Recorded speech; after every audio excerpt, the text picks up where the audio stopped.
As America reflects on fallen heroes who paid the ultimate sacrifice, the nation clearly struggling to balance how to reopen the country without putting even more lives at risk to COVID-19. The worrying scenes of holiday crowd control from across the country, footage from Backwater Jack's at Lake of the Ozarks in Missouri, showing a tightly packed pool party in full swing just one day after similar images raised concerns. In Texas, tubers defying social distancing as they beat the heat to celebrate the long weekend. Boardwalks back in business and bustling, this scene in Ocean City, Maryland, an annual rite of passage as Americans mark the unofficial start of summer.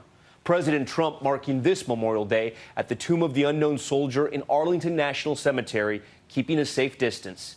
And that staggering number. The U.S. is now rapidly approaching nearly 100,000 lives lost to this pandemic. Is enough being done to prevent that toll from soaring even higher? ABC's Stephanie Ramos leads our coverage tonight from the Jersey Shore.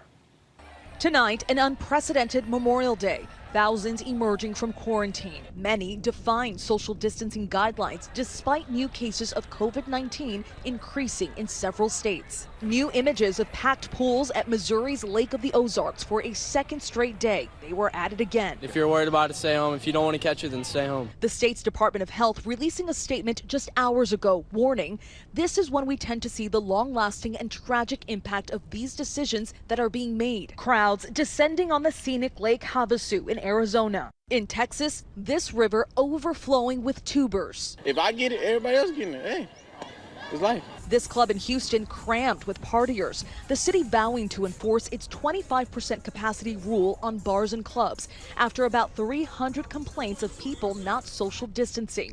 Dr. Deborah Burke says she's very concerned. We now have excellent scientific evidence of how far droplets go when we speak or just simply talking to one another. Now, at least 11 states are still reporting increases in new COVID cases, including Arkansas, which is going through a second peak.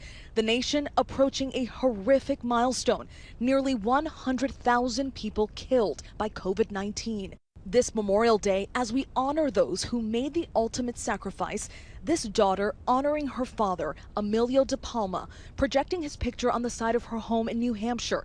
He survived World War II, but lost his battle with the virus. Just outside our nation's capital, President Trump participating in a socially distanced wreath-laying ceremony at the Tomb of the Unknown Soldier. An eerie scene in Ironton, Ohio. The 152nd Memorial Day Parade live streamed without the tens of thousands of spectators who usually line the streets. And tonight, as the country eases more restrictions, the harsh economic reality. A recent survey finding half of small business owners say they will be out of cash within weeks. California tonight, allowing retail stores to begin in-store shopping. Some wineries in Sonoma County starting to serve customers outside. Normally Memorial Day would just be packed. So, I'm happy, grateful to have whatever I have right now. Later this week, Colorado will allow restaurants to increase capacity to 50%. And starting June 1st, children's camps can open. Small businesses along the Jersey Shore have been hard hit. Staff tell me money from the federal government has helped, but not completely. They're hoping to make up some of the loss this weekend. What does that mean for the rest of the year? Is there any way you guys think that you could make back that money in the next couple of months? It's going to be very, very hard. There's no outdoor dining. There's no indoor dining. We can't survive off of to-go and to-go cocktails.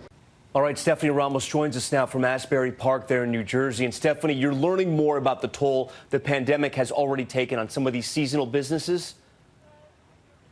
That's exactly right, Tom. One manager here tells me they've been closed for almost 2 months and they've already lost more than $1 million. They weren't even sure they'd be able to open this weekend. Now, she says that they're reworking some of the seating and the dining spaces and also combining with other businesses along the boardwalk here in order to survive the summer. Tom. $1 million lost. That catch-up is going to be so hard. All right, Stephanie, thank you. Hi, everyone. George Stephanopoulos here. Thanks for checking out the ABC News YouTube channel. If you'd like to get more videos, show highlights, and watch live event coverage, click on the right over here to subscribe to our channel. And don't forget to download the ABC News app for breaking news alerts. Thanks for watching.